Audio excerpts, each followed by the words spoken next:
શું તમે તમારી ગાય કે ભેંસનો વીમો ફક્ત 100 રૂપિયા પ્રતિ પશુ લીધેલ છે? જો ન લીધેલ હોય તો આ વિડીયો આપના માટે છે, છેલ્લે સુધી નિહાળતા રહેજો. જૈનુકી પાઠશાલા યુટ્યુબ ચેનલમાં દરેક પશુપાલક મિત્રનું હાર્દિક સ્વાગત કરું છું. આજે આપણે ગુજરાત સરકાર અને કેન્દ્ર સરકારના સહયોગથી ગુજરાત સરકાર પશુપાલન ખાતું ગુજરાત રાજ્ય દ્વારા પશુધન વીમા સહાય યોજનાની એક નવી જ યોજના લોન્ચ કરવામાં આવી છે, જેના વિશે આપણે આજ માહિતી મેળવીશું. પશુધન વીમા સહાય યોજના એટલે કે કેન્દ્ર સરકાર અને ગુજરાત સરકારના સંયુક્ત ઉપક્રમે ચાલતી એક ઇન્સ્યોરન્સ યોજના છે, જેનો ઉદ્દેશ એ છે કે તમારા પશુનું જ્યારે આકસ્મિક મરણ થાય એવા કિસ્સામાં પશુનો જો તમે વીમો લીધેલો હોય તો એ પશુપાલક વીમાની રકમમાંથી નવું પશુ ખરીદીને થયેલ નુકસાનની સરભર કરી શકે અને પોતાનો પશુપાલન વ્યવસાય ચાલુ રાખે.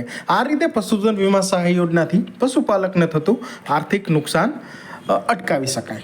હવે આ યોજનામાં કેવું છે કે જે પણ પશુપાલક હોય, જે ગાય ભેંસ રાખે છે, તેને સરકાર દ્વારા 85% જે પ્રીમિયમ છે, ઇન્સ્યોરન્સનું જે વીમાની રકમનું પ્રીમિયમ છે, એમાં 85% સુધીની સહાય મળવાપાત્ર છે. એટલે કે પશુપાલકે વીમા કંપનીને જ્યારે પ્રતિનિધિને ફક્ત ને ફક્ત 100 રૂપિયા પ્રતિ પશુ ચૂકવવાના રહેશે. દાખલા તરીકે સમજો કે તમારા પશુની કિંમત 40,000 છે, તો એને ઇન્સ્યોરન્સની રકમ 4.46% લેખે અંદાજિત રૂપિયા 1786 થાય, તો તેમાં પશુપાલકે ફક્ત ને ફક્ત 100 રૂપિયા જ ચૂકવવાના છે. બાકીની રકમ ડાયરેક્ટલી ગુજરાત સરકાર એટલે કે GLDB પશુપાલન ખાતું, બાકીની જે 1786 રૂપિયા છે એ કેન્દ્ર સરકાર અને રાજ્ય સરકારના સંયુક્ત ઉપક્રમેથી એ જે તે વીમા કંપનીને ચૂકવવામાં આવશે. એટલે કે વીમા કંપનીના પશુપાલકે ફક્ત 100 રૂપિયા જ ચૂકવવાના રહેશે.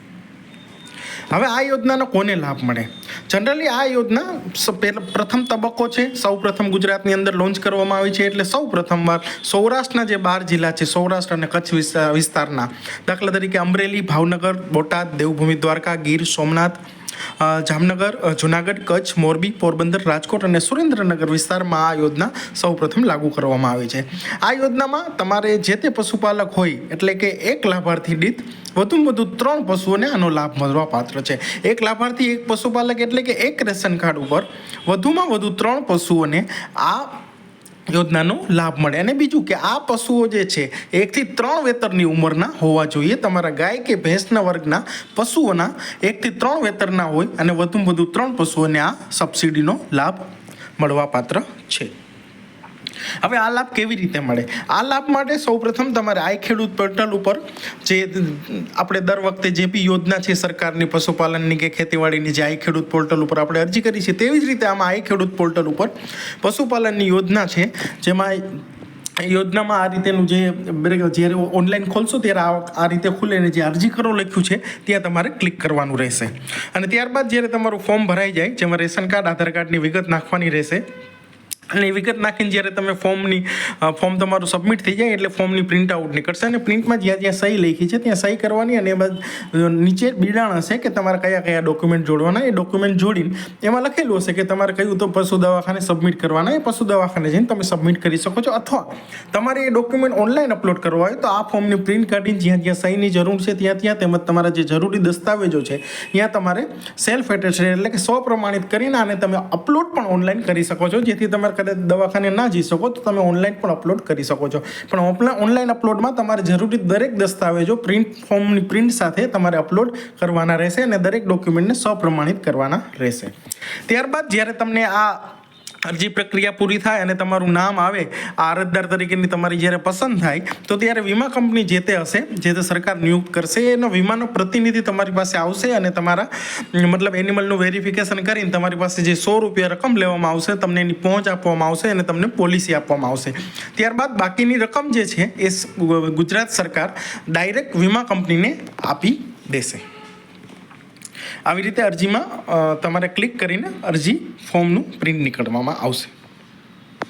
ત્યારબાદ જ્યારે અરજી નીકાળો ત્યારે આ પ્રકારની એક અરજી નીકળશે. તેમાં નીચે પશુપાલકની સહી કરવાની અને સાથે જે નીચે બિડાણ છે એમાં સામેલ એ રીતના તમારે ડોક્યુમેન્ટ જોડવાના રહેશે. અને એવી રીતે લખેલું જ છે ઉપર પ્રતિ કેને મોકલવાની, એટલે પ્રતિ પશુ દવાખાનું પણ આવી જશે કે પ્રતિ તમારું કોઈ પશુ દવાખાનું હોય કે જંબુસર જિલ્લો આ કે જિલ્લો આ કે તાલુકો આ, એમાં નીચે લખેલું જ આવશે કે તમારે ક્યાં પશુ, જે તમારું નજીકનો તાલુકો હશે એ તાલુકાના પશુ દવાખાને તમારે દેવાનું આવશે, ફોર્મ આપવાનું આવશે. એટલે કે તમારું જે તાલુકો છે એ તાલુકાના પશુ દવાખાના આપણે તમારે ડોક્યુમેન્ટ અને આ અરજી ફોર્મ સબમિટ કરવાનું રહેશે. મતલબ એમાં જોડાણ શું કરવાનું, આ જ્યારે અરજી આવો ત્યારે એમાં જોડાણ, માન લો કે એમાં સરકાર માન્ય ફોટોવાળી ઓળખપત્રની નકલ, એટલે કે આધાર કાર્ડ હોય, મતદાન કાર્ડ હોય કે ડ્રાઇવિંગ લાઇસન્સ કે કિસાન ક્રેડિટ કાર્ડ, આમાંથી કોઈ એક ડોક્યુમેન્ટ તમારે જોડવાનું, સાથે તમારું બારકોડેડ રેશન કાર્ડ છે એની નકલ જોડવાની. અને ત્યારબાદ જો તમે બીપીએલમાં આવતા હોય તો બીપીએલ લાભાર્થીએ જે તે સક્ષમ અધિકારીએ જે પ્રમાણપત્ર બીપીએલની નકલ આપી હોય છે તે જોડવાની રહેશે. હવે તમારું જ્યારે એકવાર અરજદાર તરીકે પસંદ થઈ જાય ને તમારું ફોર્મ સબમિટ થઈ જાય ને તમારો વીમો ઉતરી જાય, હા, જે તે વીમા પ્રતિનિધિ તમને વીમો ઉતારી દે ને એની પોલિસીની નકલ પણ આપને આપી દે, ત્યારબાદ માન લો કે સપોઝ પશુનું મૃત્યુ થાય તો તમને આ વીમો કેવી રીતે પાકે, આ વીમાના પૈસા તમને કેવી રીતે મળે. એટલે કે તમારું પશુનું મૃત્યુ થાય એટલે તમારે પશુને જે વીમો ઉતારેલ છે એ પશુનો નિકાલ નથી કરવાનો જ્યાં સુધી વીમા કંપનીનો કોઈ પ્રતિનિધિ તમારે ત્યાં આવી ના જાય ત્યાં સુધી. એટલે એકવાર પશુનું મૃત્યુ થાય ત્યારબાદ તરત જ તમારે, એટલે કે કોઈ રાહ નથી જોવાની, તરત જ તમારે વીમા કંપનીના ટોલ ફ્રી નંબર કે ઈમેલ કે વીમા કંપનીનો કોઈ માણસ હોય એને જાણ કરવાની રહેશે. ત્યારબાદ વીમા કંપની દ્વારા આ પશુના મૃત્યુ થયેલ છે અને એ જ પશુનું મૃત્યુ થયેલ છે જેનું તમે વીમો ઉતારેલ છે તેની ચકાસણી કરશે અને ત્યારબાદ એનું ડેથ કે પીએમ સર્ટિફિકેટ વેટનરી ઓફિસર દ્વારા અથવા એના જે વીમા કંપનીના વેટનરીયન હશે એના દ્વારા એ આપવામાં આવશે. અને ત્યારબાદ આ જરૂરી દસ્તાવેજો જ્યારે તમે જોડાણ કરીને જે બે કંપની દ્વારા જે ડોક્યુમેન્ટ માંગવામાં આવે એ ડોક્યુમેન્ટનું જે કે ક્લેમ ફોર્મ કહીએ, ક્લેમ ફોર્મ સાથે આ જરૂરી દસ્તાવેજો જોડીને તમારે વીમા કંપનીના પ્રતિનિધિને આપવાના, એટલે 15 દિવસની અંદર તમારો ક્લેમનું સેટલમેન્ટનું રિઝલ્ટ આવી જશે. એટલે કે જે બી એનું જે પૈસા હશે એ તમારા ખાતામાં 15 દિવસની અંદર જમા થશે ને ત્યારબાદ તમે તમારું જે નુકસાન થયેલું છે તે નુકસાનની ભરપાઈ તમારી આ વીમાને લીધે થઈ શકશે. એટલે ખૂબ સરસ યોજના છે. દરેક પશુપાલક મિત્રોને વિનંતી કે તમે આ સૌરાષ્ટ્રના ખાસ કરીને પશુપાલકો જે સૌપ્રથમ આ સૌરાષ્ટ્રની અંદર પ્રથમ તબક્કામાં ચાલુ કરવામાં આવેલ છે, ત્યારબાદ બીજા વિસ્તારમાં પણ ચાલુ કરવામાં આવશે. એટલે પ્રથમ તબક્કામાં જ્યારે સૌરાષ્ટ્રમાં છે તો વધુમાં વધુ પશુપાલકો આનો લાભ લે અને વધુમાં વધુ પોતાના પશુઓનું રક્ષણ કરે, વધુ પશુઓનું મૃત્યુથી જે આર્થિક નુકસાન થાય છે તે અટકાવી શકે. Thank you very much. આભાર. વધુ માહિતી માટે તમે લાઇક કરો, શેર કરો અને સબસ્ક્રાઈબ કરો જયનુકી પાઠશાલા. અને ભવિષ્યમાં પણ આવા જ અવનવા વિડીયો જોવા માટે તમે આ વિડીયોને શેર કરો, લાઇક કરો, સબસ્ક્રાઈબ કરો. Thank you. આભાર.